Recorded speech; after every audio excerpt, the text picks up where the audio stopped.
Histoire orale de la production intellectuelle en Afrique du Nord. Maroc, Algérie, Tunisie.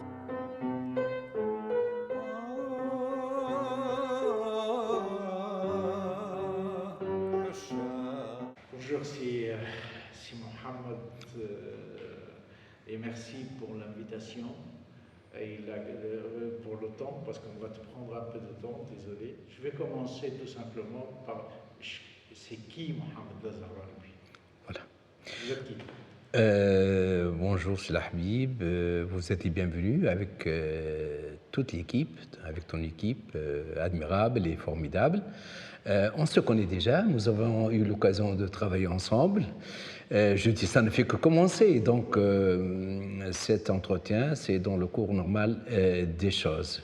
Vous êtes à la Manouba, vous êtes chez vous. Nous avons eu des réunions ensemble avec mon laboratoire. Et donc, c'est dans ce cadre-là qu'il y a cette interview d'aujourd'hui.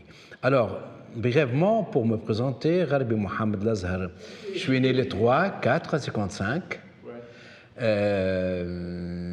Ma famille Gharbi, c'est une famille d'origine algérienne. Et c'est déterminant pour moi, je vous dirai ça peut-être tout à l'heure pourquoi. Ma famille est répartie sur deux régions, la région de Bézerte et la région de Tunis, Tunisville. Donc mon enfance, c'est le Bardo, pas loin du palais, pas loin du musée, qu'on disait à l'époque Dar el-Ajeb, c'est la maison des mystères, Dar el-Ajeb. Et le paradoxe, c'est que mon école primaire était juste à côté, il y avait juste une ligne de chemin de fer qui séparait mon école primaire du musée du Bardo. Et c'est là peut-être que mon sort a été joué, parce que je vais faire une thèse, ma première thèse sur le chemin de fer. D'ailleurs, lorsque j'étais, je crois, c'est le cas de primaire, j'ai écrit un poème sur le chemin de fer. Hein, vous voyez? Donc, c'est un peu l'inconscient. Et donc, à chaque fois que notre maître est absent, on a 1 heure ou 2 heures de libre, hop, c'est le musée de Bardo. Le musée de Bardo, donc je connais parfaitement tous les méandres, toutes les salles du musée de Bardo. Il m'est arrivé rarement de revenir sur ce lieu-là, lieu de pèlerinage, et j'étais fasciné par ce musée, par le Bardo. Le Bardo était déterminant pour moi. Déterminant pour moi, pourquoi? Parce que mon école primaire, c'est cette école du rue de Médine. Et puis, j'ai fait mon enseignement secondaire au lycée de Bardo, qu'on appelait à l'époque, lorsque j'étais gamin, on appelait le Sadiki, parce que c'était une annexe du lycée Sadiki. Et mon rêve, lorsque j'étais gamin, c'est d'aller faire mes études à Sadiki. C'était vraiment une grande bâtisse, une sorte de caserne. Il y avait le calme, il y avait la sérénité, il y avait le travail. J'ai reçu donc ma formation de secondaire au lycée de Bardo. Je parlerai tout à l'heure du choix de la section lettres. J'étais pas brillant, mais j'étais brillant en mathématiques. Voilà. J'étais le premier, c'est moi le deuxième de la classe. Et en troisième année, année de l'orientation, nous avions comme professeur un certain Gharbi, Saad Majid El-Gharbi, par la suite devenu directeur des examens au ministère de l'Éducation nationale. Troisième année, on devait choisir sciences ou lettres. Et j'ai rempli mon bulletin et j'ai mis lettres. J'adorais l'arabe, j'écrivais des poèmes. Et à la sortie de la délibération du conseil des classes, il y avait mes amis, les élèves qui étaient là, et avec des notes de 9 et de 10, ils voulaient aller en sciences et faire médecine. Et moi, avec une bonne moyenne, 14 je crois, j'ai voulu faire lettres. Alors, je ne peux pas vous dire la colère de mon professeur, Saad Majid El-Gharbi. Pourquoi cette bêtise? Pourquoi vous avez choisi lettres? Et donc, moi, vraiment, je ne savais pas pourquoi j'ai choisi les lettres. Hein. Je ne savais pas pourquoi. Donc, j'ai terminé mes études au lycée Khaznadar. J'avais comme prof de philo Madame Belhaj Yahya, qui m'a marqué énormément. Elle était de gauche. Sa méthode d'enseignement était une méthode active. Elle m'a marqué. Et j'ai eu mon bac avec une mention et j'ai demandé philo, tout simplement. Donc j'ai reçu une bourse et c'était le 9 avril, c'est-à-dire la faculté des 9 avril, sciences humaines, l'actuelle faculté des sciences humaines et sociales. Et donc j'ai commencé ma première année de philo à cette institution. Sauf que il y avait un voisin qui a voulu faire des sciences naturelles. Il voulait aller à l'école normale supérieure. Je l'accompagnais, revenant du 9 avril, allant vers le Bardo. Je l'accompagnais à l'école normale supérieure qui était à rue de la Liberté, au Bardo, entre différentes casernes. Donc, c'est inscrit en sciences naturelles et moi, j'ai demandé est-ce qu'il y a une branche philo. Le fonctionnaire qui était là s'appelle Mabrouk El-Misséoui, je me rappelle très bien. Il m'a dit non, on n'a pas de philo, mais il y a la section histoire. Pourquoi vous ne faites pas l'histoire? Donc voilà, je me suis inscrit pour faire plaisir à notre gars, tout simplement. Il était gentil. Je me suis inscrit en histoire. Et j'ai assisté parfois à du cours d'histoire, parfois à du cours de philo. Et il y a eu une concomitance, le calendrier était presque le même, donc je me suis dit, bon voilà, je vais passer l'examen d'histoire, si ça marche, c'est bon, si ça ne marche pas, philo. Et je vous dis, je l'avoue que j'étais mal à l'aise en histoire, parce qu'il y avait du cours d'histoire ancienne, de Moyen-Âge, avec M. Biakoua, professeur français qui venait, je crois, du Liban, avec notre professeur Cher Ammar Mahjoubi, qui était le directeur de l'école normale supérieure, antiquisant, et souvent on faisait la grève le mardi, le jour de la séance d'histoire ancienne, et un jour il a pu avoir, je crois, 2 étudiants, il a donné un cours sur la démographie du Haut-Empire, et c'était le sujet de l'examen, c'était en 3e année, en 3e année, et pour la première fois, j'étais recalé pour le mois de septembre. D'ailleurs, toute la classe a été recalée pour le mois de septembre. Donc, j'ai passé mes examens de première année et ça marchait. Et depuis, j'étais à l'école normale supérieure et avec vraiment une génération qui a eu par la suite un certain impact en Tunisie. Je me permets de citer certains noms. Nourdine Dogui, historien spécialiste d'histoire économique, mon collègue et ami, Mabrouk El-Mannaï, Tahir El-Mansouri, notre ami historien décédé. Nous avions des profs vraiment très excellents. Nous avions Taïb El-Bakouche, linguiste. J'ai eu Jaït, 4e année. J'ai eu mon prof, Madame Ray Goldzeger, venue à l'école normale parce qu'elle a quitté le PCF. Bien sûr, son patron, c'était Charles Julien, donc elle connaissait Bourguiba, elle avait sa maison à Mégrine, et donc elle était le voir Bourguiba, et hop, il l'a désigné à l'école normale supérieure, et j'ai lu comme prof en 3e année. Donc, j'avais Hicham Jaït comme professeur qui nous parlait de Koufa, Al-Basra, Tamsir, et si je me permets de raconter certaines anecdotes, je crois en 4e année, en 3e année, donc nous avons passé l'examen de Hicham Jaït. Il y avait les délibérations qui étaient fixées, par exemple, le 4 juin. Tout le monde était là, sauf Hicham Jaït. On a dû attendre plusieurs jours pour que Hicham Jaït soit là, pour délibérer. Et je me rappelle que pour cette histoire de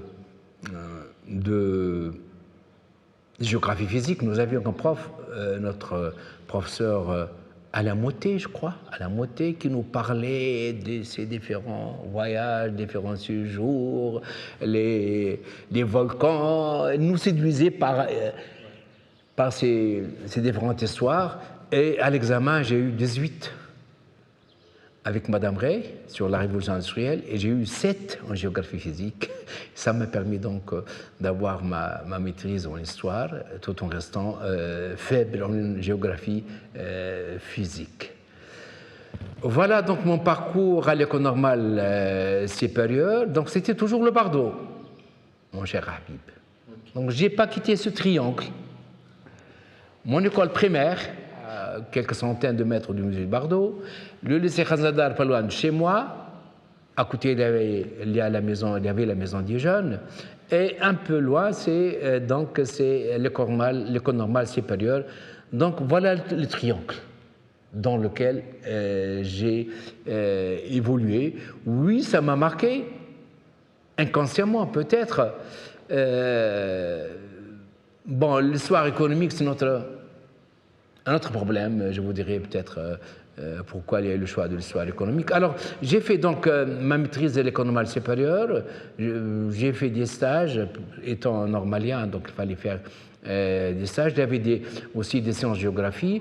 Et j'ai fait mon CAR, ce qu'on appelle le CAR, certificat d'aptitude à la recherche, avec le professeur, avec feu Mohamed Talbi, en histoire médiévale. Donc, sauf que par la suite, j'ai fouillé l'histoire médiévale. Pourquoi? Parce qu'il y a toujours cette contrainte de l'histoire ancienne. Mais ça revient par la suite et j'ai écrit quelques articles en histoire médiévale, 3 ou 4 articles sur l'approche de l'histoire économique, c'est-à-dire l'histoire arabe vue par l'approche de l'histoire économique. C'était lors d'un colloque à Beyrouth, c'est un texte publié. J'ai écrit récemment un texte sur l'apport de Shamjait en histoire médiévale. Et donc, je reste toujours attaché à l'histoire, quelque part, l'histoire médiévale qui est ancrée en moi. Donc, voilà la jeunesse, voilà les études. Par la suite, ça sera donc après l'école normale supérieure, j'étais prof au lycée de Mazal Bourguiba, lycée technique de Mazal Bourguiba, et c'est une autre histoire qui commence, une autre expérience. On en parlera de ça tout à l'heure. Voilà. Et donc maintenant, tu es professeur à l'université de Manoub. Oui. Donc pas loin du Bardo, mon cher Habib. Parce que le Manouba, vous savez, la chanson de Saleh, Andi Sanef Manouba. Donc, lorsque j'étais gamin au Bardo, donc on venait le printemps à la Manouba, Oued Griana. Il y a quelques Italiens, quelques Maltais qui habitaient dans la région de Haute-Guyane et on venait voir les vergers de la Manouba. Donc c'est pas loin de mon enfance qui est toujours là, qui est toujours présente. Il y a d'autres déterminants, d'autres paramètres de mon enfance qui sont encore déterminants, qui sont toujours là. Et j'ai failli me spécialiser dans l'histoire de la famille hussainite. J'ai écrit quelques articles, j'ai enseigné des questions relatives à l'histoire médiévale, l'histoire moderne, les hussainites, la famille hussainite, mais ma spécialité c'est autre chose. Donc le Bardo, il est toujours là. Voilà. Tu n'as fait qu'élargir un peu le triangle. En fait. J'ai élargi le triangle et j'ai noué certaines relations avec des familles du Bardo. Je peux citer la famille Neiffer. Nous avons un proverbe. Lorsque vous voyez un chat sortir d'une maison des Neiffer, vous devez apprendre le savoir chez ce chat-là. Donc vous voyez, donc j'ai côtoyé certains Neiffer, d'autres amis footballeurs, Mahsen Jandoubi et tant d'autres. Donc je reste marqué par cette période. Et j'ai écrit aussi sur les familles Beldi du Bardo. Et cette rivalité entre les familles Beldi, les Neiffer, les Belqadi, j'ai un article sur, je crois, la base ou les fondements économiques des familles Beldi. Moi, je vais te ramener de nouveau à ton enfance. Oui. Et ce qui m'intéresse de savoir, c'est dans quel genre de famille tu as grandi socialement, en termes d'éducation. Les parents faisaient quoi, par exemple, le père et la mère, et donc quel milieu tu as grandi? Alors, mon enfance était, et je suis fier de ça, marquée par deux composantes, à la fois composante citadine et rurale. Je vous disais tout à l'heure que nous avons une partie de la famille à Tunis. L'ancienne maison familiale, c'est l'Halfawin, Zanqsid el-Mana, est toujours là. La région de Bab Saadoun, avec les Zouawi, et une composante rurale dans la région de Bézerte et précisément dans la région de Mateur. Et donc, ce que je faisais, c'est que pendant les vacances, hop, c'est vers le nord. Et donc, j'ai une tâche particulière au monde rural. Et je connais la manière de travail, de vie, les termes utilisés par la société rurale des années 60, 70. Donc j'ai cette composante rurale qui est toujours là en moi. Je connais parfaitement le monde rural. Donc j'ai vécu dans ce monde rural et en même temps, le reste de l'année, 9 mois, c'est le bardo, c'est cette composante. Je ne dis pas beldi, je ne prétends pas être beldi. Je suis contre ce terme-là. Je suis élevé dans ce milieu-là, milieu du bardo, citadin, tunisien, disons.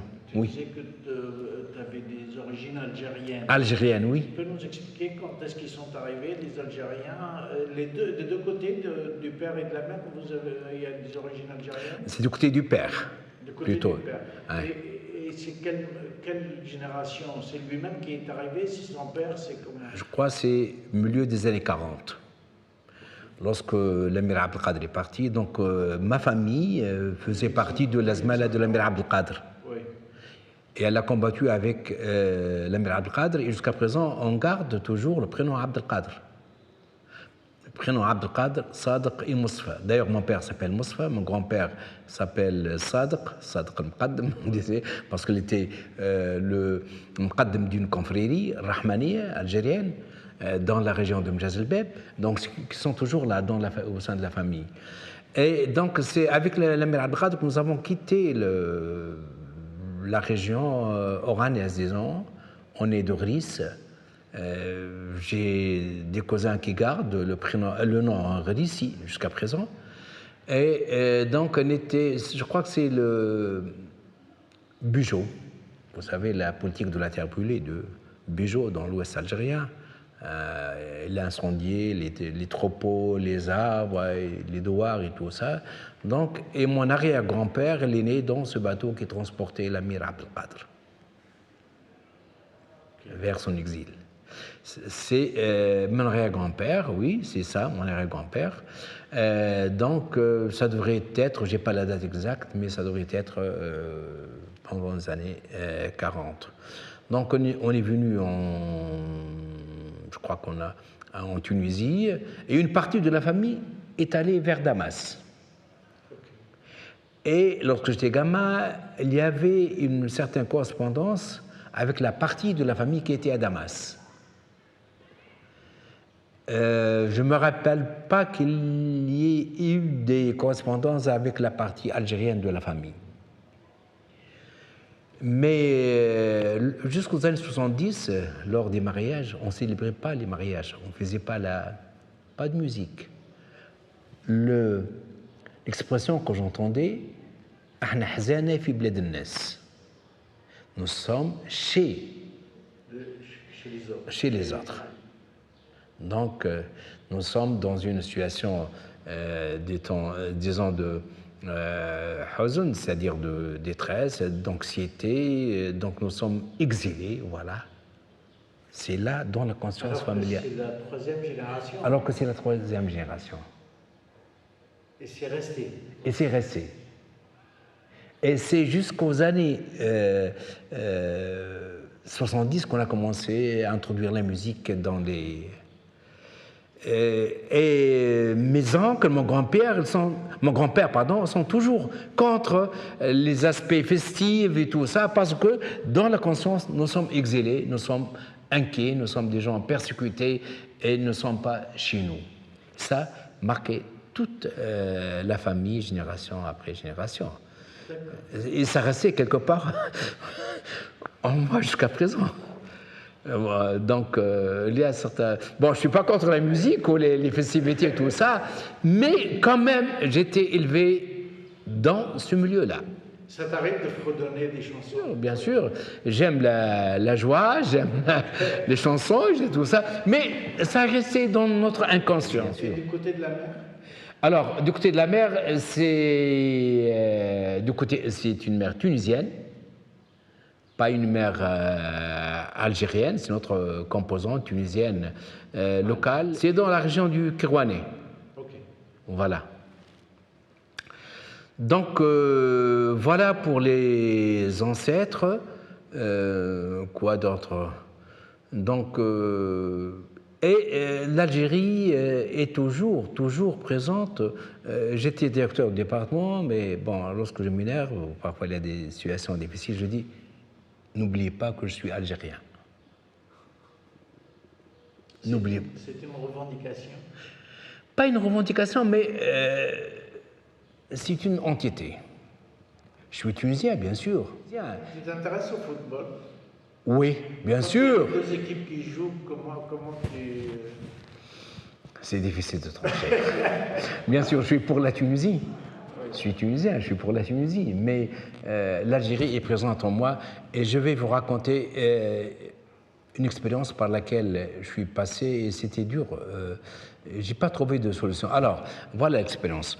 J'ai écrit un article sur les historiens tunisiens et leur espace, ou l'historiographie tunisienne de la période moderne, contemporaine et son espace. Donc, qui a travaillé sur quelle région? Donc, l'historien par rapport au territoire. Bon, tel collègue a travaillé sur la région du Sahel, ceci, cela, parce que les Sahéliens, Sfax, ainsi de suite, l'Europe, si rarement, l'Empire ottoman. Et arrivant à mon cas, je me suis rendu compte que j'ai travaillé sur l'Algérie beaucoup plus que la Tunisie. Pourquoi? Je n'ai pas trouvé d'explication. Non, c'est après coup que j'ai découvert, après coup que je me suis rendu compte, c'est un retour sur soi. Et c'est ça l'histoire, c'est un retour sur soi. Donc cette composante ou ce déterminisme ou cette identité algérienne est présente. Mon père a fait la guerre d'Algérie pendant 4 ans, ou même 5 ans, je crois. Donc elle est rentrée après les accords de Vienne. Avec les FLN? Oui, bien sûr. Elle était recrutée dans la région de Gardimaou, et il a pris avec lui toute une équipe de la région de Ain Ghlel, Ain Ghlel. Ce sont toutes des familles algériennes. Entre Chawat, Ain Ghlel, Matr, Manzil Bourguiba, c'est un fief des Algériens. Il y a des fermes, il y a des familles algériennes qui sont installées là depuis longtemps, et il y a eu des recrues qui sont allés faire la guerre d'Algérie. Mon oncle aîné était responsable de collecte de fonds pour les Algériens. Donc j'ai un autre cousin qui a fait la guerre d'Algérie. Donc c'est une famille algérienne qui a combattu pour l'Algérie. Mon oncle aîné, il était à la fois un militant d'historien et un militant FLN. Et le hasard a voulu que je travaille avec Anne Iré, qui était avec son mari combattante du côté du FLN. Bon, le Bardo, juste à côté, il y a le Denden. Denden, c'est les Algériens. C'est une communauté algérienne. Actuellement, j'habite l'Ariana. Mes voisins aussi sont des Algériens. À la maison, quand tu étais petit, vous êtes plusieurs frères et sœurs ou Alors, moi, je suis l'aîné. Et à la maison, quel genre de famille c'était cultivé? Ils étaient cultivés, il y avait des livres, qu'est-ce qu'il y avait? Alors, les livres, les journaux, ils étaient toujours là. Mes oncles, ils ont tous appris le Coran, y compris mon père. Mon grand-père était un imam. J'étais gamin, le soir, tout le temps, mon grand-père m'appelle, j'étais à côté de lui, il récitait le Coran, et comme ça j'ai gardé pas mal de versets du Coran jusqu'à présent. Et donc il avait des ouvrages, pas mal d'ouvrages, de la tradition, hadith, de l'al-khayrat et tout ça, une quantité d'ouvrages et de manuscrits, et malheureusement, je ne sais pas où ils sont partis. Malheureusement. Mais tu étais autorisé à prendre un livre, à le regarder? Oui. Ils étaient à ma portée. J'étais, oui, le premier et le plus gâté de la famille à l'échelle large. Je ne sais pas pourquoi. Gâté surtout par mon grand-père, ma grand-mère. Et donc, il y avait les journaux, parce que surtout les journaux du New Destour. Il y avait le Koteb, où on apprenait le Coran. Donc, j'étais élevé dans ce milieu-là. On n'était pas des gens très ouverts, non, éduqués à la manière traditionnelle, je ne dis pas à la manière algérienne, un peu traditionnelle, parce que mon grand-père était dirigeant d'une zawiya, Mqaddam Zawiya al-Rahmaniya. Il a même construit une mosquée où tous les soirs des gens venaient passer la nuit. J'étais donc élevé dans ce milieu-là. Alors, les études, oui. Les gens, c'est-à-dire de mon âge, ils ont tous fait leurs études. Mes oncles font des études, ils ont fait des études arabes, pas le français. À partir de ma génération, les années 60, ça commence donc l'ouverture sur l'école laïque, donc et le français, l'école moderne. Et la maman, elle exerçait quoi comme travail? C'était une femme au foyer. Plutôt traditionnelle? Traditionnelle. Donc j'étais élevé dans ce milieu traditionnel avec une certaine tolérance, je ne dis pas ouverture, mais une certaine tolérance, et on croyait à l'éducation, à l'enseignement, et j'étais élevé dans un réseau de familles très, très large. On était ouvert sur d'autres familles. Mais l'éducation a compté énormément, tous mes oncles savaient lire et écrire. Il y a un héritage de ce côté-là. Quel genre d'étudiant tu étais? Les profs me prenaient pour quelqu'un de sage, très droit, mais je me permettais à côté certains trucs. Personne ne se rendait compte de cela. Et ma manière de travailler, c'était d'être présent. Depuis que j'étais au bac, voilà ma méthodologie de travail. Être présent, être attentif aux cours, aux profs, prendre certaines notes, et puis je refais mon cours. Et donc, j'étais contre cette manière, excusez-moi le terme, bête d'apprendre comme ça, d'une manière aveugle. Ah bon, j'étais contre. Et jusqu'à aujourd'hui, je dis à mes étudiants, n'apprenez pas par cœur. Voilà.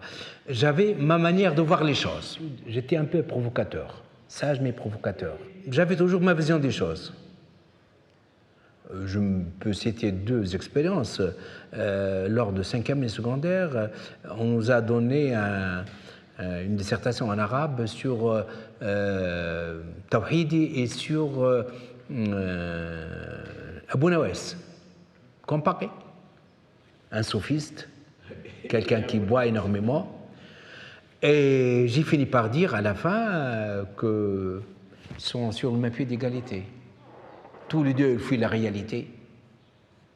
Tous les deux, ils ont leur manière de concevoir la vie et chacun fuit la vie à sa manière. Et ils finissent par se rejoindre.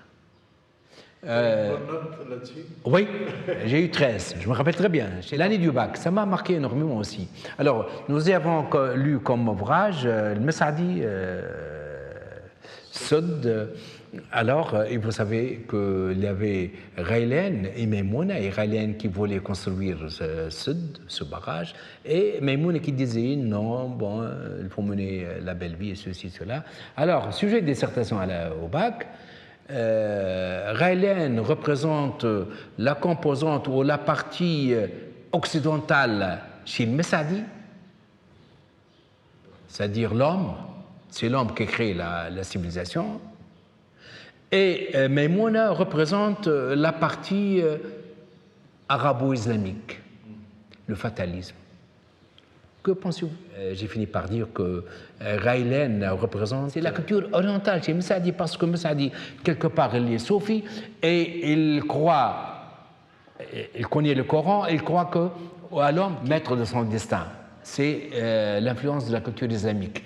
Et Maïmouna, c'est l'influence de la culture occidentale, cette manière de la vie, nabqa li anfusina, concevoir la vie comme plaisir, c'est l'influence de la culture occidentale. Alors j'ai pris 16, et c'est resté dans les annales du lycée Khaznadar. Donc j'étais un peu provocateur, et je le suis jusqu'à toujours sur le plan scientifique. Est-ce qu'il y a une dimension ou une sorte d'engagement quelconque, ne serait-ce qu'intellectuel, politique? Non. Pendant la jeunesse? J'étais contre le régime. Ouais. Et je le demeure jusqu'à aujourd'hui. Mais au point d'être activiste, non. Le dernier ouvrage que j'ai écrit, Une transformation postcoloniale à la tunisienne. Cet ouvrage parle de la communauté de transition après 1956. D'accord?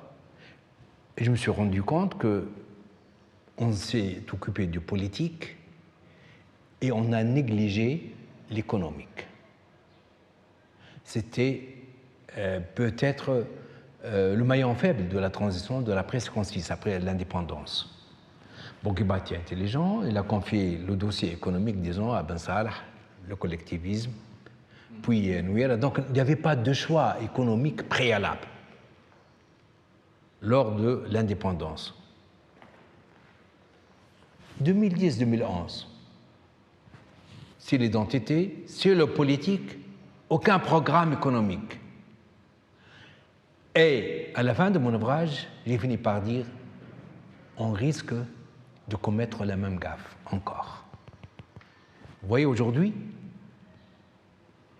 c'est le politique qui prime, aucune alternative, économique. Cette affaire, je me rappelle que j'ai assisté à une grande manifestation, je crois, en 1967, du lycée de Bardo. Bien sûr, j'ai participé aux grèves studentines à l'École normale supérieure. J'ai jamais été au campus, là où il y a les grandes grèves. Donc, je ne sais pas pour quelle raison, oui, c'est à réfléchir, pourquoi j'ai pas participé à de grands mouvements. Est-ce que dans la famille, il y avait, dans les années 50, 60, de ce que tu sais ou de ce que tu as vu après, est-ce qu'il y avait des Suisses là-dedans? Est-ce qu'ils étaient bourguibistes? Écoutez, la famille, je crois qu'elle était impliquée, parce que je n'ai pas des éléments concrets, qu'elle était impliquée du côté bourguiba. Je me rappelle que mon père, mes oncles, la région, ils ont tous participé avec Mahjoub Ben Ali. Mahjoub Ben Ali, dans la région de Bizerte. Donc, certains membres de la famille étaient engagés de ce côté-là. Pas trop engagés. Mon oncle aîné était responsable du New Destour. Donc, mais pas un engagement très clair, très important. J'étais récemment invité dans un colloque à Gafsa, et là, je me suis demandé pourquoi je m'appelle Mohamed Lazar, prénom. Je suis né en 1955. Lazare. Ah oui. C'est la composante militantisme, Fallega. Donc, ma famille, il y avait cette présence du côté, je ne dis pas le Suisse, non, mais 1955, c'est peut-être. Je me rappelle une petite chanson, Lazare Sharaiti wa kulluhum min al-abrar wa kulluhum li Tunis fida. Lazare Sharaiti wa kulluhum min al-abrar wa kulluhum li Tunis fida. Je me rappelle très bien la guerre Marc Bazar, je me rappelle très bien. J'étais à ce moment-là dans les campagnes de la région de Bizerte et je voyais les avions passer, on demandait d'éteindre la lumière le soir et une famille, une maison de ma famille était bombardée par un avion. Et la maison a été détruite par l'aviation française. Il n'y avait qu'un bébé qui était sauvé. on lui a donné le nom de Habib. Habib Belgharsali, c'est le nom de Habib. Donc vous voyez, là, je crois que Bourguiba était présent, Lazare Shrait, oui, mais pas Yousfiste. Je me rappelle. Je n'ai pas de souvenir de ce côté-là. Et je reviens à cette affaire d'activisme politique. Je crois que l'origine algérienne est déterminante. C'est-à-dire, nous avons combattu du côté algérien, vous voyez le paradoxe, mais du côté tunisien, on est là sur une terre d'asile. Toujours l'exilé. Donc on ne s'engage pas trop. C'est une affaire interne tunisienne. Je crois, hein. Je n'ai pas de souvenir dans ce sens, mais je crois que c'est ça. Et je me rappelle que le 62, il y avait dans les souks, le Barrah qui disait ceux qui veulent rentrer en Algérie, qu'ils rentrent en Algérie. Donc, et vous savez qu'on a eu la nationalité tunisienne, c'est les années 60. On a gardé la nationalité algérienne jusqu'aux années 60. Et pourquoi la famille, toi tu étais petit à l'époque, mais pourquoi la famille n'est pas rentrée en Algérie? Peut-être qu'ils n'ont pas gardé les traces. Et lorsque j'ai fait ma maîtrise d'histoire et j'ai fait mon DEA, j'ai voulu travailler sur l'immigration algérienne. C'est pour retrouver les origines. Mais étant engagé dans l'histoire économique, j'ai confié à mon collègue et ami Abdelkrim El-Mej et je lui ai dit, écoute, tu travailles sur cette question, l'immigration maghrébine en Tunisie. Il a fait une excellente thèse et j'étais rapporteur de cette thèse d'État d'Abdelkrim El-Mej. J'ai une autre question oui. sur les choix que tu avais faits, plus ou moins conscients, plus ou moins réfléchis. Tu es lié d'une certaine manière aussi au rural, ce que tu disais. Oui. Quand tu es fatigué, tu vas dans la campagne. Oui. Et moi, j'ai toujours la même question, au fait, aux sciences sociales en général en Tunisie. Pourquoi les sciences sociales rurales sont si faibles? Pourquoi il y a très peu de travaux sur le monde rural? Je ne peux pas donner une réponse, mais je donne une petite idée là-dessus. Je crois que le savoir est une question de citadin. Le savoir, il est produit par la ville. Il est produit par la ville. Et il y a je ne dis pas des ruraux, mais qui s'installent, une fois installés dans la ville, une fois ils sont universitaires, bon, je ne peux pas généraliser, mais la plupart, une grande partie, je ne dis pas qu'ils renient leur identité ou leur origine, ils coupent les liens avec la campagne. Ce qui n'est pas mon cas, hein. Au contraire. Mais justement, tu prends Hafez Settem, par exemple. Aïe. C'est un citadin. Un citadin. Absolument. Oui. Il a énormément travaillé sur le rural. Hafez Settem, à ma connaissance, les deux Dar Chaben. Vous savez qu'à Dar Chaben, il y a Fehri, qui se considère citadin, et il y a Chabni, qui sont des paysans. Par exemple, notre professeur Tawfiq Bachrouch, il est de Fehri, citadin notable. Je ne dis pas ce qu'il pense des Chabani. C'est autre chose. Jusqu'à aujourd'hui, il y a cette querelle entre Chabani et Fehri, c'est-à-dire Beldi, citadin, et rural, paysan, Arbi. Arbi, c'est dans le sens de paysan. Donc, pourquoi il y a peu de travaux sur les campagnes? Parce que je crois que la plupart de ceux qui ont travaillé sont des citadins. Et puis, je crois que dans un pays comme le nôtre, la dynamique historique, elle est faite surtout par la ville, beaucoup plus que par la campagne. La dynamique historique, c'est-à-dire l'arrivée des Ottomans, qui a négocié? C'est les Belges, les citadins. L'arrivée des Français, qui a négocié? C'est les citadins de Tunis, de Sfax. L'arrivée des Espagnols, c'est la même chose. Avec les Français, c'est la même chose. Donc, les acteurs citadins, ce sont eux qui se placent en tant que médiateurs. Donc, la dynamique historique, elle est faite par les citadins, par l'élite citadine. Et donc, vous avez les ruraux qui sont à la traîne. Ils provoquent parfois certains mouvements, comme comme la 17 décembre 2010, comme Ben Ardem. Mais une fois qu'ils ont provoqué cette révolte, ce mouvement, qui cultive les fruits de ce mouvement? C'est la ville, c'est les citadins. Donc, il y a un déterminisme géographique et historique qui fait que la campagne est à la traîne de l'action politique et sociale, l'action politique, pas sociale, et donc cela fait que la plupart des travaux se font sur la ville et non pas sur la campagne. Mais quand on prend d'autres pays, bon, je veux dire... L'Algérie, c'est autre chose. Le Maroc, c'est autre chose. Oui, les campagnes sont immenses. La marocaine est très développée. Oui. On a fait une dizaine d'interviews, les mêmes interviews dans ce cadre-là. On a rencontré énormément de ruralistes. Parce que là, c'est un pays rural, l'Algérie. Le Maroc est un pays rural. C'est quand même, les chercheurs sont d'origine urbaine. La majorité d'entre eux. Ils ont grandi dans des villes. Ils ont eu une vie citadine, même s'ils ont des origines rurales, première, deuxième génération. Et pourtant, ça s'est développé.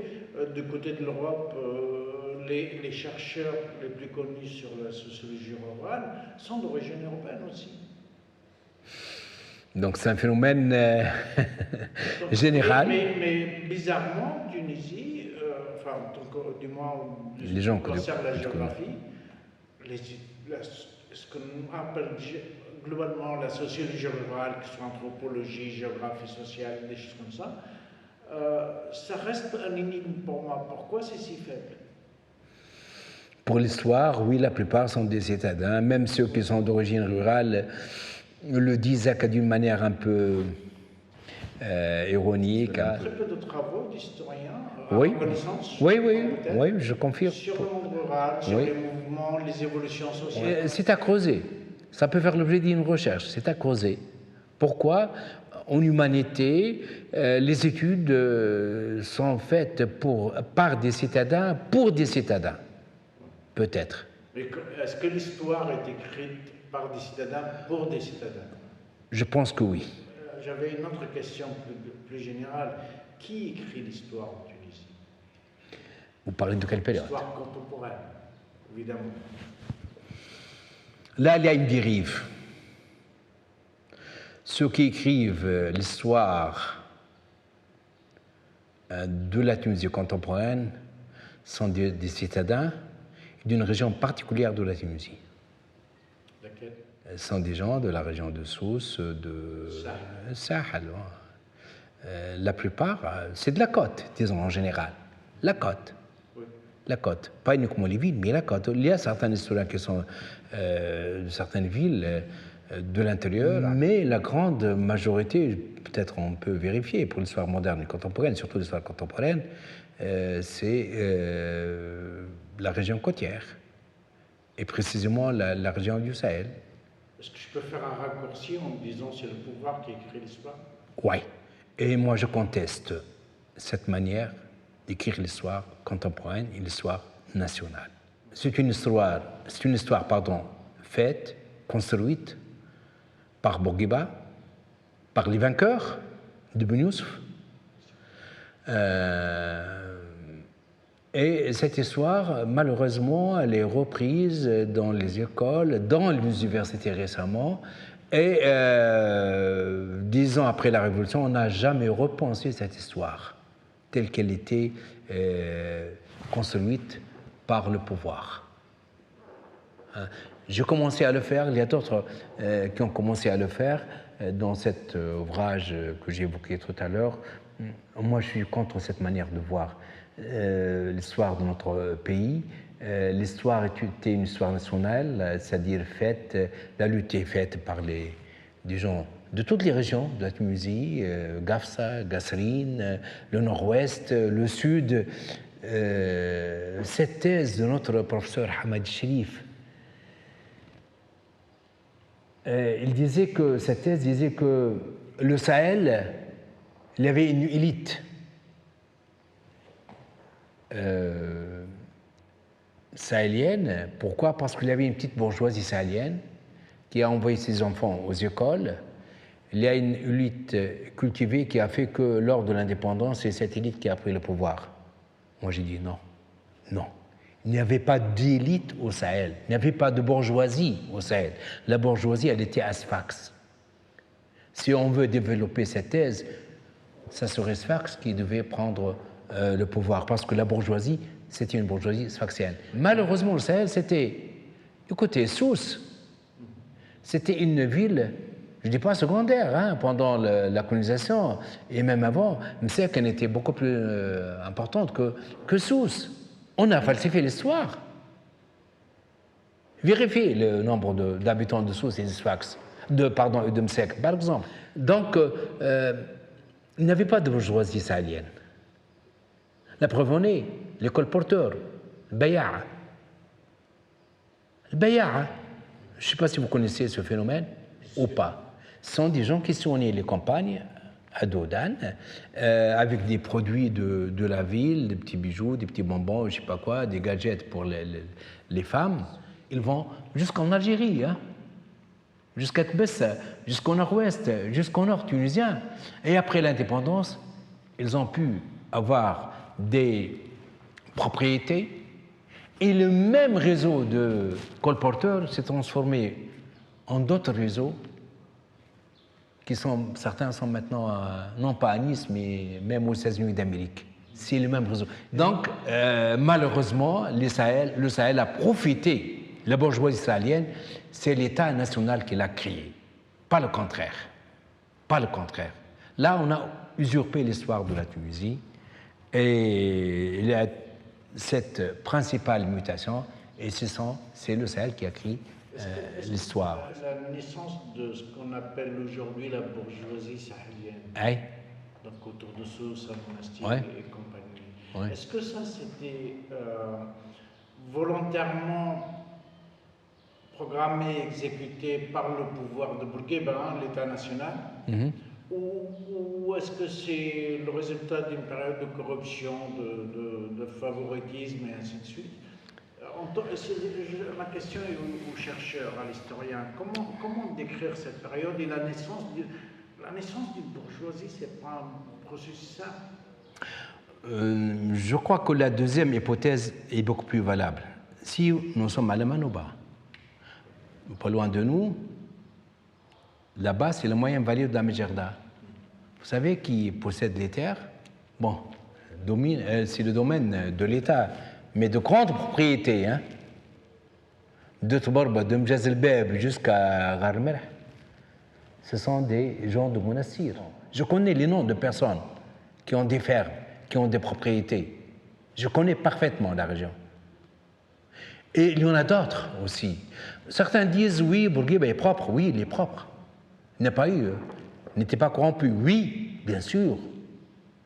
Mais qui a donné les fermes à Bellara? Bellara, c'était quelqu'un qui était pro-bourguibien. Il n'est pas sahélien, mais pro-bourguibien. Donc, c'est le favoritisme de l'État national qui a fait que certains en profitaient. Et je me rappelle qu'il y avait un petit chemin de fer, tramway, on disait le tramway,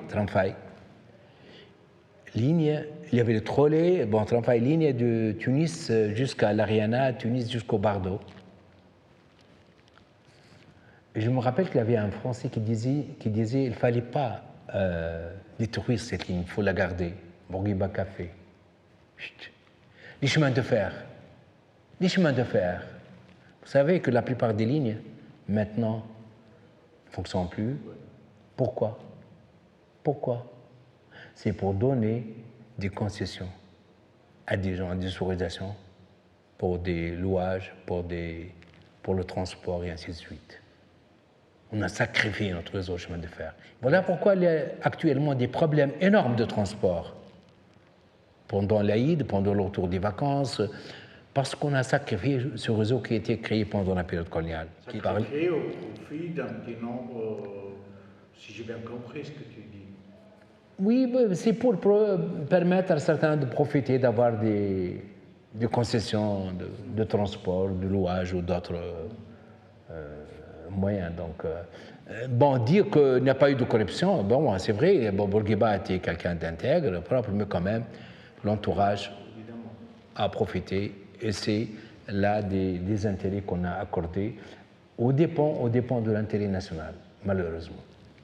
Et comment les Beldi ont réagi par rapport à ça, à ton avis? Est-ce qu'on sait s'il y a eu des conflits, même cachés, entre les Beldi et les nouveaux bourgeois, si je peux dire, la nouvelle bourgeoisie naissante du Sahel? Oui, le conflit, il a existé depuis longtemps. Il a existé. Je vais vous raconter une anecdote. Alors, Bourguiba est venu, avant l'indépendance, demander la main de Wassila. Et son père, qu'est-ce qu'il a dit? Je ne donne pas ma fille à un charretier. Le conflit, il est là. Certains disent Bourguiba s'est marié avec Wassila, c'est une sorte de revanche. Hein, c'est ce qu'on raconte les gens de la région de Mars. Hein.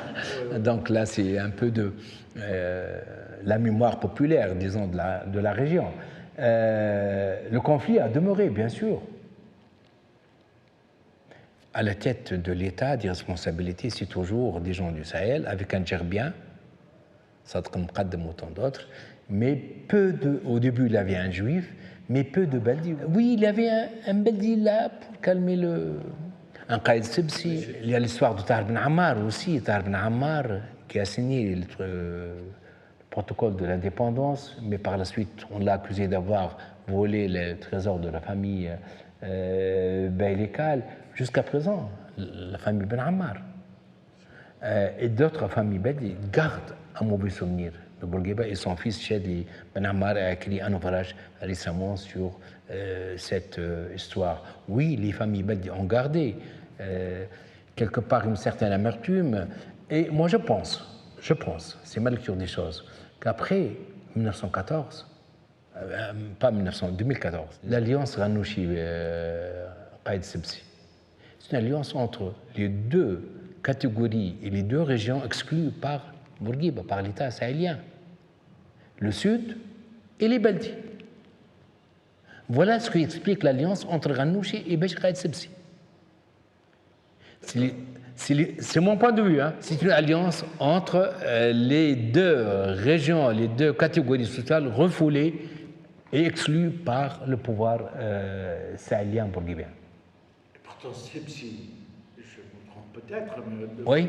C'est un héritier du bourguibisme. Mais les Baldi, n'oubliez pas, Baldi. Écoutez, Sebsi, il a utilisé la carte Bourguiba, tout simplement. C'est vrai, l'opposition d'historienne, Hassib Ben Ammar, Ahmed El-Mestiri, Beji Qaïd Sebsi, il était contre Bourguiba, à un certain moment, depuis les années 70-80. Parce que les quelques Baldi qui ont cru à Bourguiba, c'est un peu les quelques partis qui ont cru aujourd'hui à Qaïd Saïd, ils ont quitté. Vous voyez, après un certain moment, ils étaient convaincus de la réalité et donc, oui, ils étaient du côté de Bourguiba, mais ils se sont rendus compte qu'il a profité d'eux. Et donc, la révolution 2014, donc c'est les Baldi. C'est pas par hasard que Cheikh est président du gouvernement. C'est pas par hasard, c'est un Baldi. Donc, vous avez l'élite Baldi qui revient au pouvoir après 2014 avec l'appui du Sud tunisien, un Nahda sud-tunisien, le Sud et les Baldi qui reviennent au pouvoir. Et toute la bataille, actuellement, c'est toujours la même bataille. Sud, d'un côté, Nahda, conservatisme, le conservatisme de Nahda, le Sud, territorialement. Bon, il y en a Nahda présent dans d'autres régions, même au Sahel, mais le fief de Nahda, c'est le Sud. Les Baldi, qui sont toujours là, et les Sahéliens. C'est là l'enjeu principal en Tunisie. Hein. C'est pas autre chose. Le Sud, Nahda, les Baldi et le Sahel. Nahda a misé sur Qaïd Saïd, parce que pour eux, les conservateurs ici, ceux-là. Les Sahéliens ont misé sur Qaïd Saïd aussi. Je ne veux pas parler de ses attaches familiales. Hein. Et même Libel, ils ont misé parce qu'elle a vécu à Tunis. Elle est du Gabon, elle a vécu à Tunis. Donc, ça pourrait être un Beldi. Mais, donc, vous voyez que ces trois forces sont toujours sous-jacentes, elles sont là, et la bataille n'est pas encore terminée. Il y a la composante sfaxienne qui est là. C'est elle qui pèse. La composante sfaxienne, c'est l'illégitimité. C'est elle qui pèse. C'est la classe moyenne qui pèse. C'est les anciens qui jouent les arbitres. Oui. Vous savez, le 12 janvier, c'était déterminant, le 12 janvier. C'est la grande manif de Sfax. C'est Sfax qui détermine, qui tranche à la fin. Les Sfaxiens restent à l'écart, ils s'occupent de leurs affaires, mais ils détiennent les ficelles entre les mains et au dernier moment, ils disent leurs mots. Ça peut se reproduire. Bien sûr, le dernier, vous savez, 55, la querelle Ben Youssef Bourguiba, ça a été tranché à Sfax, le congrès de l'UJT en 1955 à Sfax, novembre 1955 à Sfax. Le dernier congrès de l'UJT, c'était à Sfax. Donc, si l'UJT est derrière, c'est Sfax qui va trancher actuellement. On verra par la suite l'évolution des événements. C'est ma manière de voir les choses. Mais je reste à l'écart. Vous voyez, pour parler de cette opposition au moi, le 25 janvier, j'ai tout saisi. J'ai écrit un texte sur la Révolution. Je l'ai écrit 2 jours après le 14 janvier 2011. Je l'ai écrit, je le garde toujours. Je ne l'ai pas publié. Et pourquoi? J'ai dit que la Révolution n'est pas une question de... On a détruit, mais il faut reconstruire. Et une révolution faite par les jeunes, et à la tête de laquelle se trouve du vieux, c'est fini, c'est l'échec. Depuis le 16, pour moi, c'était l'échec de la révolution. C'est pas normal qu'une révolution soit faite par la classe moyenne, par les jeunes, qui soit récupérée par le conservatisme, par Nahda, par les vieux, par... Il n'y avait pas une origine rurale et aussi sud, double origine, à la Révolution? Si. Ça explique un peu la moitié de Nahda, parce que c'est rural. Il y a Sidi Bouzid. Vous savez, je me suis amusé un peu à voir l'itinéraire. J'ai écrit un article scientifique que je n'ai pas voulu publier. Dans cet article, j'ai comparé la révolution de 1964 et celle de 2011. C'est un peu le même itinéraire géographique. C'est une révolte rurale. Dans les villes, ceux qui se sont révoltés sont les quartiers et les familles d'origine rurale. Haït Tadaman, Ghira, Kabari, ainsi de suite. Les régions Beldi, Manza, Marsa ne sont pas révoltées. Donc c'est une révolution rurale, récupérée par la ville. Et on a cru à un certain moment que Nahda a un réseau rural, donc pour cette raison qu'elle a mis la main sur la révolution. Et pourtant, quand il y a eu les premières élections, à Sidi Bouzid, ils ont fait un score relativement médiocre. Nahda? Ouais. Oui, parce que Sidi Bouzid, c'est une région de gauche. Gassrine, Sidi Bouzid, Gafs, c'est le fief de la gauche. Mais Nahda, dans les zones rurales, pas dans le nord-ouest. Le nord-ouest, c'est Béjaqad, c'est plutôt. Mais c'est surtout dans le sud, dans les fins fonds des campagnes tunisiennes, le centre, le sud. Il y a un sud, il y a un nord en Tunisie. Il y a cette opposition-là. Pour moi, la Tunisie, c'est un territoire réduit et il n'a pas assez de diversité. Il y a des régions naturelles, oui, mais pas au point de dire qu'il y a des régions politiques ou sociales. Avant 81, et même 82, et même jusqu'à les années 1900, on disait l'Arad, Nefzawa, Hmemma, Barwar Ghamma, l'Otan, Talmotouia. Donc, il n'y avait pas cette entité qu'on appelle aujourd'hui le Sud. C'est les Français qui ont créé cette notion du Sud. parce qu'ils ont créé le sud algérien.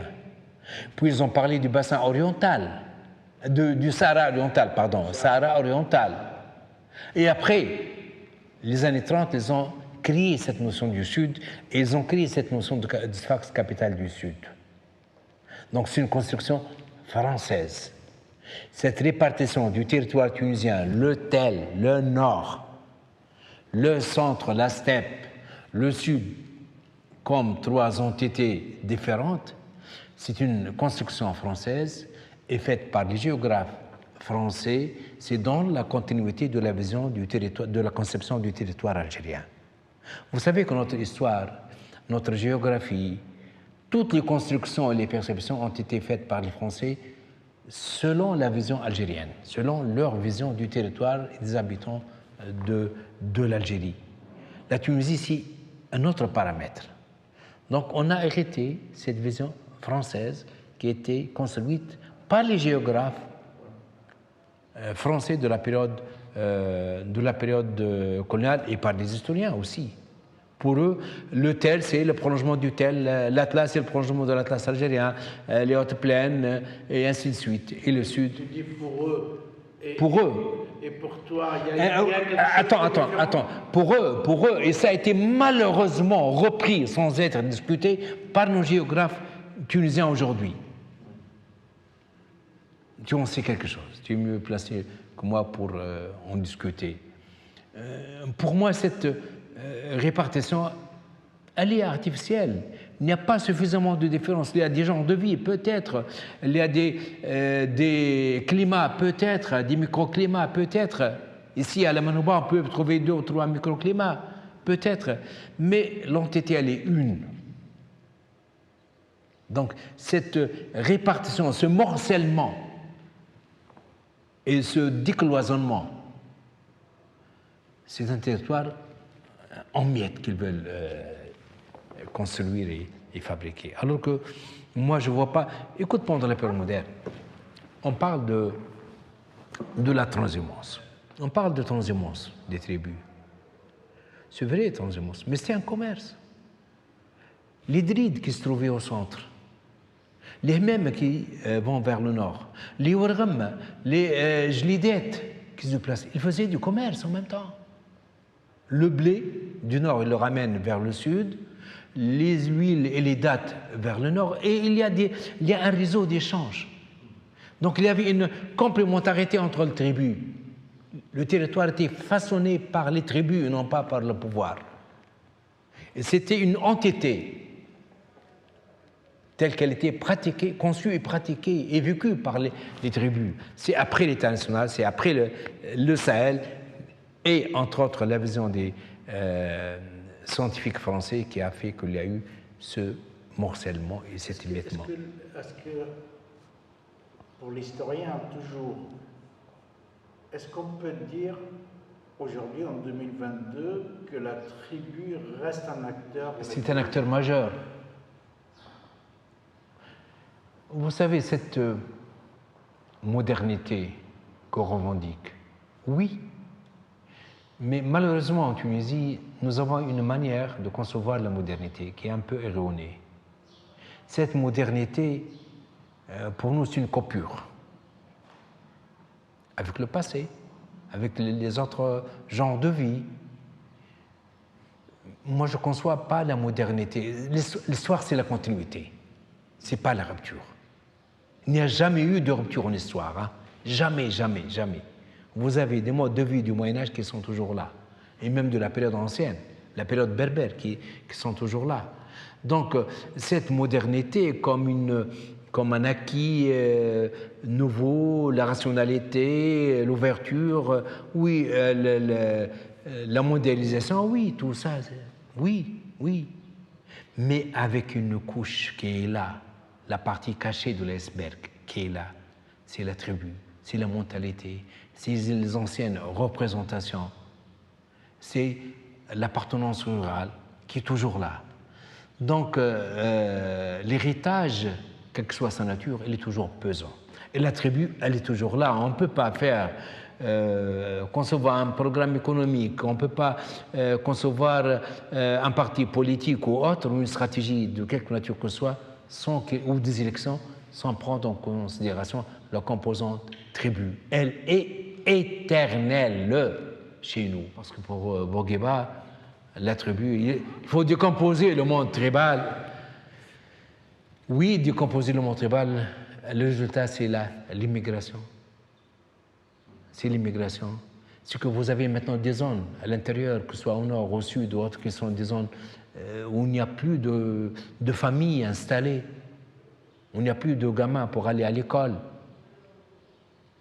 Et c'est la désertion.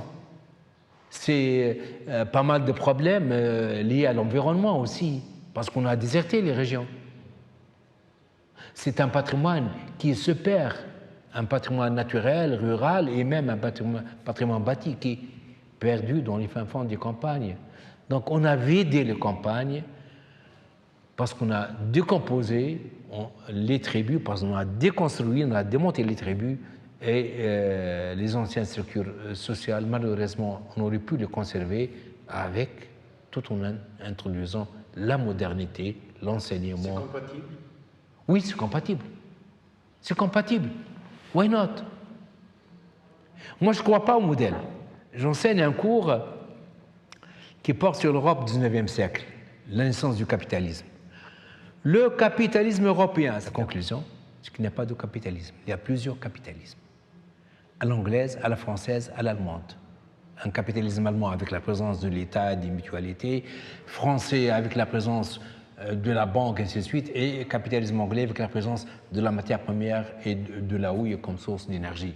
Différentes conceptions et modèles de capitalisme. Et donc, chacun a sa voie. Chacun a son modèle. Il n'y a pas un modèle à inculquer et à imposer aux autres. J'y crois pas, quel que soit le domaine. Hein. Il n'y a pas un modèle à inculquer et à imposer aux autres, ni sur le plan économique, ni social, ni culturel ou autre. Chacun vit la modernité à sa manière. Chacun vit... Oui, c'est vrai, il y a des composantes qui sont là, qui sont partagées par tout le monde. C'est vrai. L'enseignement, l'ouverture, la technologie, on ne peut pas vivre sans voiture. C'est l'aspect banal, disons, de la modernité. Le fait d'avoir un portable, ça ne signifie pas que je suis ouvert sur la modernité. C'est pas ça. La modernité, c'est un état d'esprit. C'est la rationalité. C'est un équilibre avec soi-même. C'est ça. C'est être bien dans sa peau. Être citadin, rural, citoyen du monde, citoyen tunisien, citoyen algérien comme moi. C'est une harmonie. Être en harmonie avec soi. Moi, comment je conçois. Pour cette raison, moi je dis que le nationalisme tunisien n'est pas un nationalisme achevé. Parce qu'il était construit et conçu dans l'opposition à quelque chose. Une fois que ce quelque chose est parti, il n'y a plus de corps national, il n'y a plus de nationalisme. Il y a le chauvinisme. Il y a autre chose aussi. Donc, ça permet quand même de forger cette conscience nationale. Personnellement, je ne peux pas concevoir notre histoire sans l'apport positif et négatif du colonialisme. Mais est-ce qu'on peut parler du capitalisme tunisien? Je me pose des questions. Oui. Je me pose des questions. Est-ce qu'on a les éléments d'un capitalisme? Je me pose des questions. Un petit pays comme la Tunisie, qui n'a pas assez de richesses, donc il a uniquement des services à vendre. Où le tourisme, mais le tourisme, il a aussi ses risques. Vous savez, il y a eu la guerre du Liban, début des années 70. C'était une chance ratée, parce que Nouir a vendu le pays avec la loi de 72. On aurait pu faire de la Tunisie une plaque tournante de finances internationales. Là, on aurait pu créer les premiers pas d'un capitalisme financier tunisien. Les coopératives, c'était aussi une tentative de créer, de consolider ou de créer, je ne sais pas, je te laisse utiliser le mot qui convient, le capitalisme tunisien, non? Non, l'esprit des coopératives, ce n'est pas dans un esprit capitaliste, c'est dans un esprit socialiste ou socialisant, ouais, mais collectiviste. Le capitalisme. Et c'était fait dans des sphères paysannes, pas dans les régions de grande propriété, pas dans les grandes affaires commerciales, pas dans les grandes banques. C'était un secteur marginal. Dans les campagnes tunisiennes, chez les paysans, ce n'était pas un capitalisme tunisien. Voilà, nous avons raté deux chances. Il y a la période que j'ai évoquée tout à l'heure avec la guerre de Liban, avec Nouir, 70, la fin du collectivisme, et avec le commerce maritime, le commerce surtout sfaxien, avec l'Égypte, avec Tripoli, avec Izmir. Au XVIIIe siècle, il y avait un élan commercial. On a accumulé pas mal de capitaux et d'argent. À ce moment-là, ça aurait pu donner un capitalisme industriel avec l'industrie de la chachia, qui était répandue à l'échelle mondiale, en Afrique, en Europe. Sauf que ce qui a empêché l'évolution d'un capitalisme industriel tunisien au XVIIIe siècle, c'était le monopole pratiqué par le bey. À chaque fois qu'il y a une richesse accumulée, le bey confisque la richesse. Donc, à ce moment-là, on aurait pu évoluer au même moment qu'en Angleterre avec une révolution industrielle textile dans le domaine de la chachia et dans le domaine du commerce maritime. Mais le monopole beylical, avec un État qui n'était pas ouvert sur la modernité, c'est ça qui a bloqué cette évolution. Donc il y a cette chance du 18e et il y a la chance des années 1970. D'accord. Alors, je parle en tant qu'historien, pas en tant qu'économiste. Oh oui, bien sûr, c'est la lecture de l'histoire, oui. La tienne, du moins, que d'autres partagent peut-être ou pas. Alors, est-ce que l'historien encore, Mohamed Lazar Gharbi, est fier de son bilan? Est-ce que tu penses avoir contribué à écrire l'histoire à ta manière, donner ta lecture de l'histoire et l'écriture, les deux à la fois? Et est-ce que, troisième question, et je te laisse après parler, par rapport aux générations auxquelles tu as transmis ta manière de lire l'histoire et de l'écrire, est-ce que ce bilan-là te semble aujourd'hui positif? C'est pas facile de répondre. Il y a beaucoup de choses à dire. Je sais pas, je crois lors d'une instance, ou je sais pas quand, il y a quelques mois, je me suis permis de dire que maintenant je commence à être, je suis conscient que maintenant je commence à être un pseudo-historien. Après 10 livres, 10 publications, après une thèse sur le deuxième cycle, une thèse d'État, plusieurs publications, plusieurs colloques, je considère que je ne fais qu'accomplir un pas ou deux, pas plus. Parce que si je compare ce que j'ai fait par rapport à ce que je pensais ou je devais être, ou ce que j'espère faire, si je compare ce que j'ai fait par rapport au chantier scientifique en matière d'histoire, le bilan est très maigre, modeste. Oui, le bilan est modeste. Parce que j'ai pas mal de sujets en tête, pas mal de thématiques que je veux travailler et j'ai pas le temps. Il n'y a pas une qualité d'étudiant qui te permet, parce que les thèses que je donne, ce sont des questions que je me pose, que je donne à des étudiants pour tester avec ces étudiants-là. Une thèse sur la conscience économique de l'élite tunisienne, ma première thèse que j'ai dirigée. Parce que j'avais envie d'écrire cet ouvrage, j'ai donné la matière à un étudiant, il a fait cette thèse. Donc les thèses que je dirige, ce sont des projets, des réflexions sur des thématiques données. J'ai pas mal de choses à faire.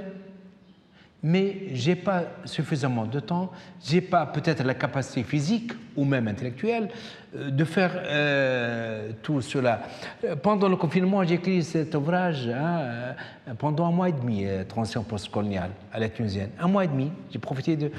si on m'accorde 1 année ou 2 pour rester à l'écart, j'ai un projet de 5 ouvrages qui traite de l'histoire économique. Je peux même vous donner les thématiques. Et j'ai cette mauvaise ou cette bonne habitude de divulguer en plein public des thématiques. J'ai un jour annoncé, parler des Saint-Simoniens, ils sont chers pour moi, les Saint-Simoniens, et j'ai dit il y a de quoi faire un travail sur l'effet des Saint-Simoniens dans le monde arabe. Et un beau jour, je me suis trouvé avec une fille qui va parler des Saint-Simoniens dans un colloque. Son directeur de thèse que je connais, il s'est retiré de la salle lorsque j'étais président. Pourquoi? Parce qu'il était présent lorsque j'ai annoncé l'idée et il l'a donné comme sujet de thèse à cette fille qui a massacré la thématique, malheureusement. Malheureusement. Donc, les idées sont là, les projets sont là. Je n'ai pas le temps qu'il faut. Je tente de travailler, de profiter de quelques années qui sont toujours là pour encadrer les étudiants, mais j'ai pas mal de choses à vouloir faire avec mes étudiants, que je voudrais faire moi-même, mais malheureusement, l'effort humain est limité. Ce qui m'intrigue, c'est que parfois vous avez un étudiant ou un collègue qui vient vous demander « est-ce que vous avez un sujet à traiter ?» Et les sujets que je donne, modestement, je le dis modestement, tout le monde est surpris, que ce soit les étudiants, que ce soit les collègues. Pendant 5 ans, lorsque j'étais étudiant, j'ai fait l'étude de toutes les archives de Vincennes et de Quai d'Orsay pour les microfilmer, pour les déposer ici à l'Institut de l'Histoire du Mouvement National. C'était la période 82-87. Je faisais partie de cette commission des sources de l'histoire tunisienne en France. Donc, je connais parfaitement les archives françaises, et je connais aussi les archives tunisiennes. Et donc, je peux me permettre de donner des sujets. Et puis, le domaine sur lequel je travaille, l'histoire économique, c'est un domaine délaissé. Et donc, j'ai tout un projet scientifique. Vous savez, j'ai créé une unité de recherche, histoire économique et dynamique territoriale. Maintenant, tout le monde, tous les historiens, 90% travaillent sur le territoire. Tout le monde. Même dans les projets de master de licence. Parce qu'on est enfermé dans une vision de l'histoire, une vision politique ou idéologique de l'histoire, enfermé dans quelques données, et certains historiens de renommée ne connaissent même, n'ont jamais mis les pieds dans les archives nationales ou autres.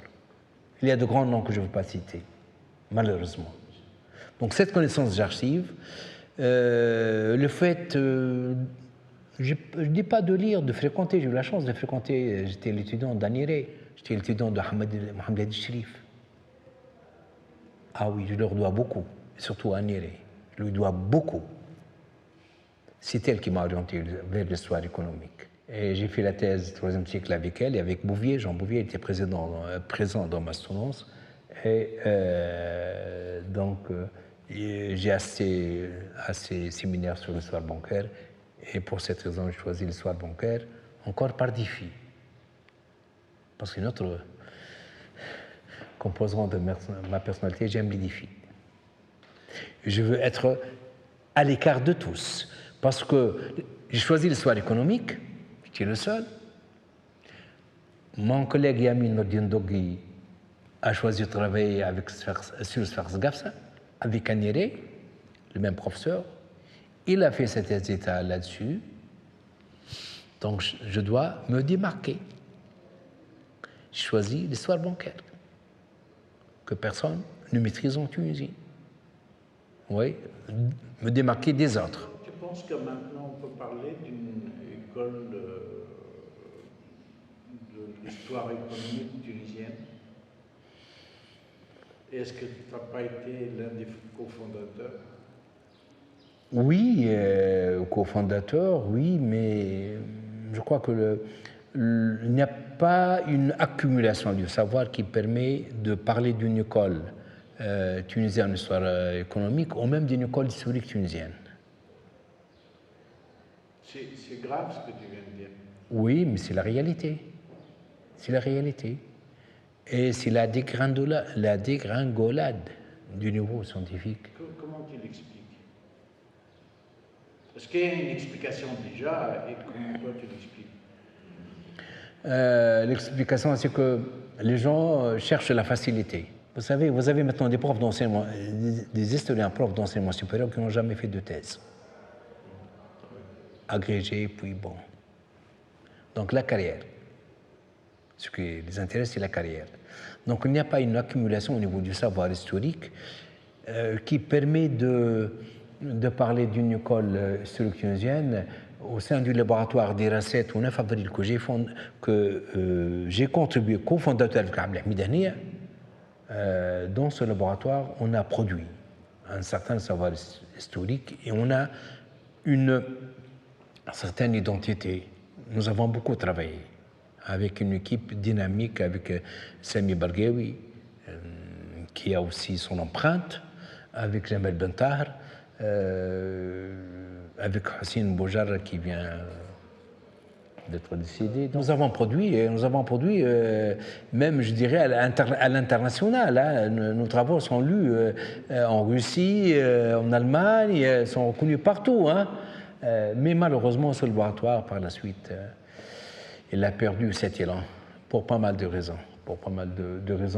Donc, il n'y a pas d'école historique tunisienne parce que certains sont carriéristes, parce qu'on aime la facilité, parce qu'il n'y a pas de conditions de synergie.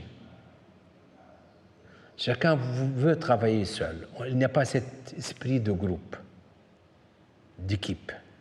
Et autre chose, si je me permets de comparer au Maroc, il y a des traditions. Et au Maroc, les historiens marocains sont une véritable armée avec ses généraux, ses colonels, ses caporaux, ses soldats. Il y a une véritable hiérarchie parce que la société marocaine, elle est faite ainsi. Il y a encore des valeurs, des normes. Ça aide à travailler et à orienter la production vers un sens donné. La Tunisie, oui, même le bourguibisme, c'était une révolution. La République, c'était une révolution. D'accord, c'est bien. On a écarté les Berlis, c'est bien. Mais il n'y a pas de normes. On a perdu un peu la boussole.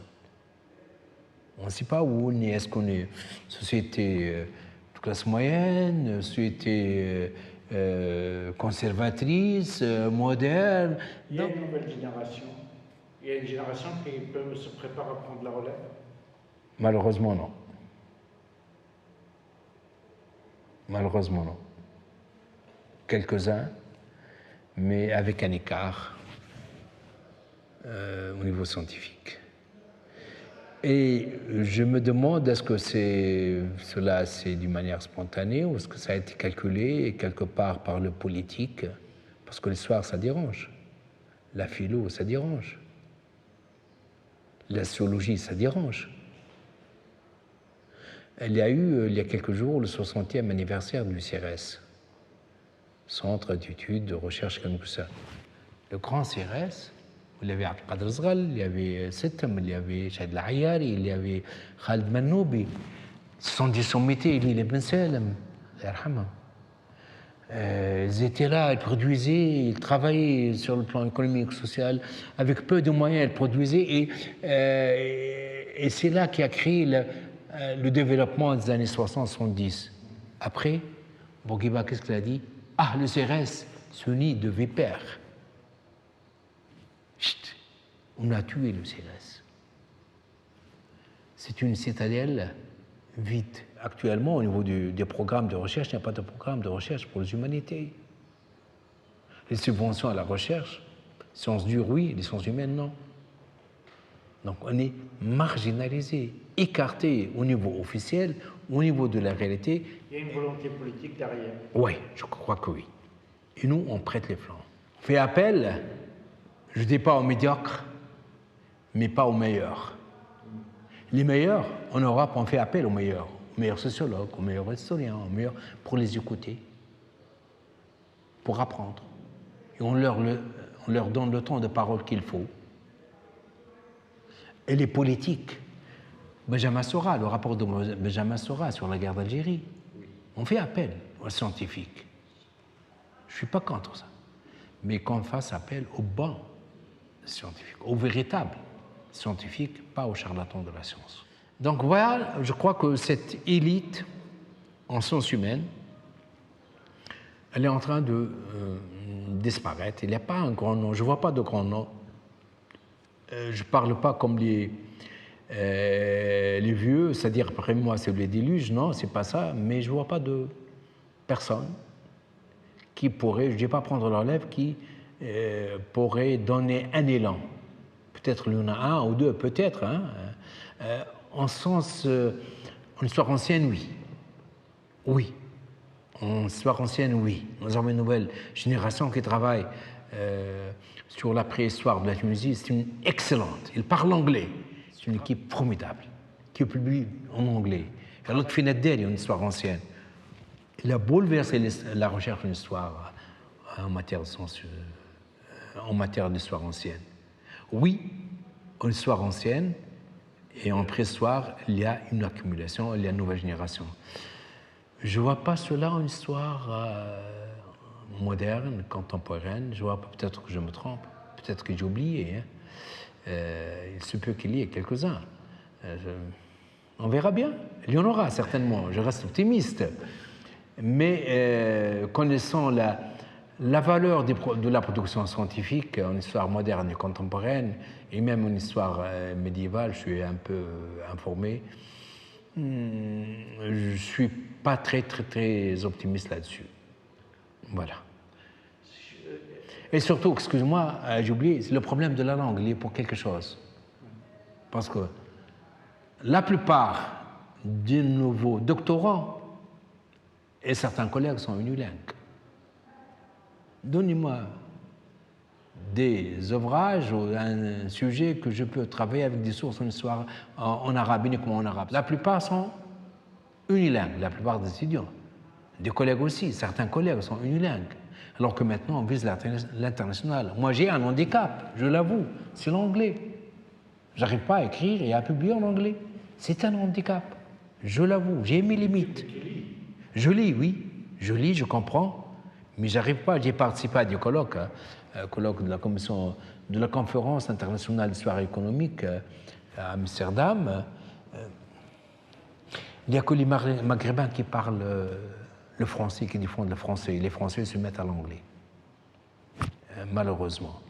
Donc, il y a ce problème de la langue aussi. Quelles sont tes références intellectuelles? Par qui tu as été influencé? Si je te demande 3 ou 4 noms comme ça. Tunisien ou étranger? Il y a Amna Belhaji Yahya, mon prof de philo. C'est une femme actuellement militante, elle écrit des romans. On l'aimait bien, cette dame, vous voyez que j'en parle avec, tout en étant ému. Hein. Parmi les grands noms connus des historiens il y a c'est Hamad Shrif. Allah yarhamou. C'est un grand historien, un grand intellectuel, humaniste, qui a beaucoup écrit, qui nous a marqué par sa manière, il était influencé par l'école des annales, qui nous a marqué par sa manière d'écrire, de concevoir l'histoire. Il était beldi et pourtant il était ouvert. Avec ses étudiants, il était ouvert. Il a travaillé sur les campagnes, tout en étant beldi. Et donc là, c'est Hamad Shrif, à qui je dois beaucoup. Et il y a Madame Annie Goldziger. Alors là, c'est le top. C'est la maman, la seconde maman. J'ai longuement côtoyé Madame Annie Goldziger et elle était à Tunis. J'allais parfois la voir avec mon travail. Je n'avais pas des relations développées avec elle, contrairement à d'autres collègues qui travaillaient avec elle. Mais tout simplement, parfois, je l'invite chez moi pour prendre un couscous au poisson. Lorsqu'elle est devenue d'un certain âge, je la prenais pendant la région de Corbous. Lorsqu'elle est fatiguée, elle m'appelle, je la prends quelque part dans les campagnes tunisiennes. Et lorsque j'étais en France, parfois je me rends chez elle, à Boulevard Brune, pour travailler, pour discuter. Ça s'arrête là, pas plus. Je n'ai pas de relation privilégiée, contrairement à d'autres personnes. Il y avait des gens de tout genre chez Aniré, hein, des opposants, des étudiants tunisiens, algériens, maghrébins, bref. À la fin de sa vie, on a voulu confisquer sa maison, ici, et elle m'a dit,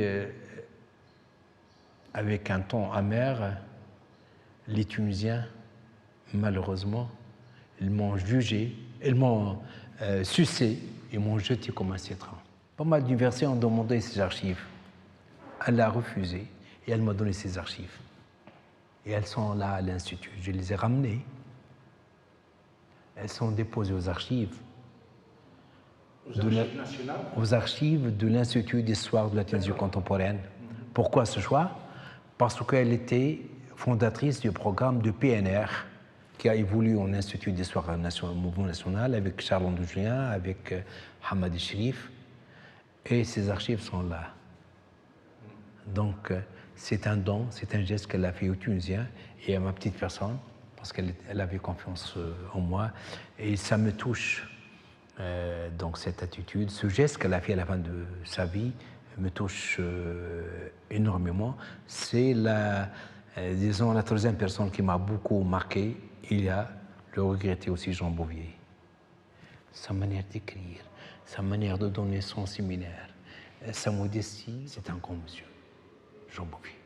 Voilà les personnes qui m'ont marqué sur le plan intellectuel, sur le plan scientifique, à qui je dois beaucoup. Je n'étais pas conscient de Mme M. Nabil Hajjah, mais bon, c'est là. Son influence est toujours présente. Voilà. Merci pour ta confiance. Aïchk. Donc j'ai parlé d'une manière spontanée, je te remercie. Et c'est dans mes propos, j'ai peut-être porté atteinte à une personne ou quelqu'un d'autre. Je demande pardon, je m'excuse. Merci. Merci beaucoup. Voilà.